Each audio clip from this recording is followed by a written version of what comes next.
Assalamualaikum warahmatullahi wabarakatuh. Perkenalkan, nama saya Muas Nur Rahim dari Instansi Dinas Lingkungan Hidup dan Perhubungan Kabupaten Hulu Sungai Tengah. Jabatan saya Analis SDM Aparatur Ahli Pertama Angkatan 6. Di sini saya akan mempresentasikan tugas agenda 1 dengan pengampu materi Dr. Zainal Apanani, MED.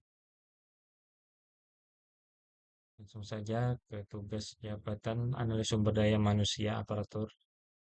Pada Peraturan Menteri Pendayagunaan Aparatur Negara dan Reformasi Birokrasi Republik Indonesia Nomor 37 Tahun 2020.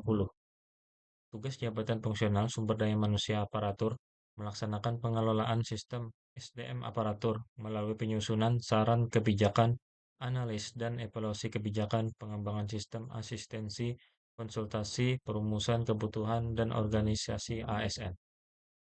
Dan inilah uraian tugas pada analis SDM. Yang pertama, menyusun kebutuhan aparatur sipil negara sesuai pedoman dan peraturan perundang-undangan. Dua, menyusun rancangan pengadaan aparatur sipil negara sesuai pedoman dan peraturan perundang-undangan.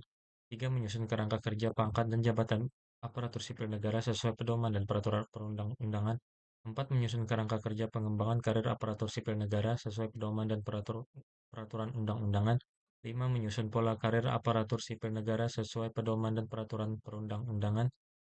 Hingga sampai ke-30, melaksanakan asistensi dan konsultasi pengelolaan sistem kepegawaian aparatur sipil negara atau sumber daya manusia aparatur. Kemudian 5 isu berdasarkan topoksi yang bisa saya angkat.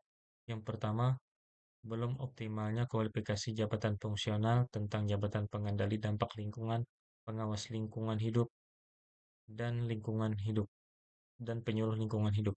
Yang kedua, rendahnya jumlah pegawai yang mengetahui informasi administrasi untuk tugas belajar, izin belajar, dan informasi kepegawaian.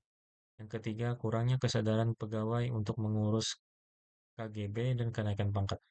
Yang keempat, tidak optimalnya antara visi organisasi dan kapasitas SDM yang tersedia. Kelima, kurangnya pemanfaatan data dan sistem informasi kepegawaian yang tersedia. Kemudian tapisan isu dengan metode APKL. Di sini ranking pertamanya adalah belum optimalnya kualifikasi jabatan fungsional tentang jabatan pengendali dampak lingkungan, pengawas lingkungan hidup, dan penyuluh lingkungan hidup. Kemudian yang kedua, tidak optimalnya antara visi organisasi dan kapasitas SDM yang tersedia.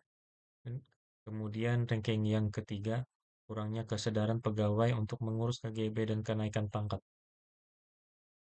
Kemudian metode analisis isu dengan USG. Ranking pertamanya adalah belum optimalnya kualifikasi jabatan fungsional tentang jabatan pengendali dampak lingkungan, pengawas lingkungan hidup, dan penyuluh lingkungan hidup. Kemudian analisis masalah dengan fishbone diagram. Yang pertama, materialnya belum tersedia modul pelatihan dan uji kompetensi yang terstandar nasional. Kemudian mesinnya, penempatan pegawai tidak sesuai dengan analisis beban kerja dan kompetensi. Kemudian metodenya, metode seleksi belum mempertimbangkan kekhususan bidang lingkungan hidup. Kemudian mennya, pegawai yang ditempatkan tidak memiliki latar belakang pendidikan sesuai. Kemudian alternatif pemecahan masalahnya, masalah utama belum optimalnya kualifikasi jabatan fungsional tentang jabatan pengendali dampak lingkungan hidup, pengawas lingkungan hidup, dan penyuluh lingkungan hidup. Dengan akar masalahnya, yang pertama belum tersedia modul pelatihan dan uji kompetensi yang terstandar nasional. Kemudian penempatan pegawai tidak sesuai dengan analisis beban kerja dan kompetensi. Yang ketiga, metode seleksi belum mempertimbangkan kekhususan bidang lingkungan hidup. Kemudian pegawai yang ditempatkan tidak memiliki latar belakang pendidikan sesuai. Kemudian alternatif yang bisa memecahkan masalah ini, yang pertama mengembangkan model pelatihan standar nasional berbasis SKKNI, melakukan analisis jabatan dan beban kerja atau ANJAP ABK berkala, kemudian mengembangkan metode seleksi berbasis kompetensi teknis seperti studi kasus lapangan. Kemudian yang terakhir menetapkan kualifikasi pendidikan minimal dan spesifik contoh S1 Teknik Lingkungan, Biologi, dan Kehutanan.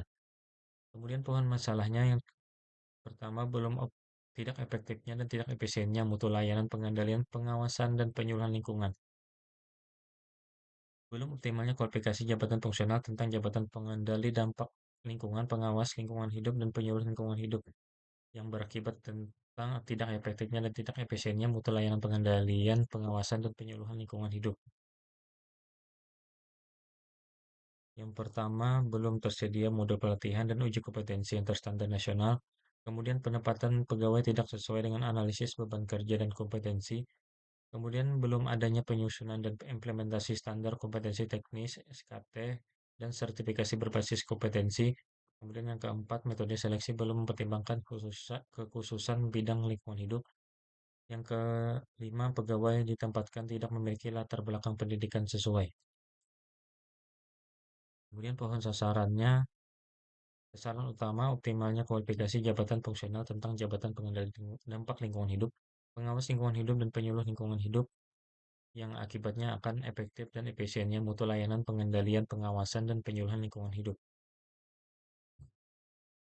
Pertama, tersedianya modul pelatihan dan uji kompetensi yang terstandar nasional, penempatan pegawai sesuai dengan analisis beban kerja dan kompetensi, adanya penyusunan dan implementasi standar kompetensi teknis dan sertifikasi berbasis kompetensi, metode seleksi sudah lebih spesifik ke bidang lingkungan hidup, pegawai yang ditempatkan memiliki latar belakang pendidikan yang sesuai.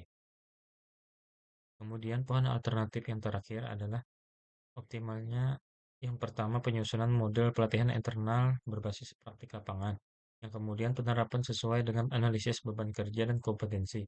Kemudian yang terakhir kemudian yang ketiga referensi penyusunan dan implementasi standar kompetensi teknis dan sertifikasi berbasis kompetensi.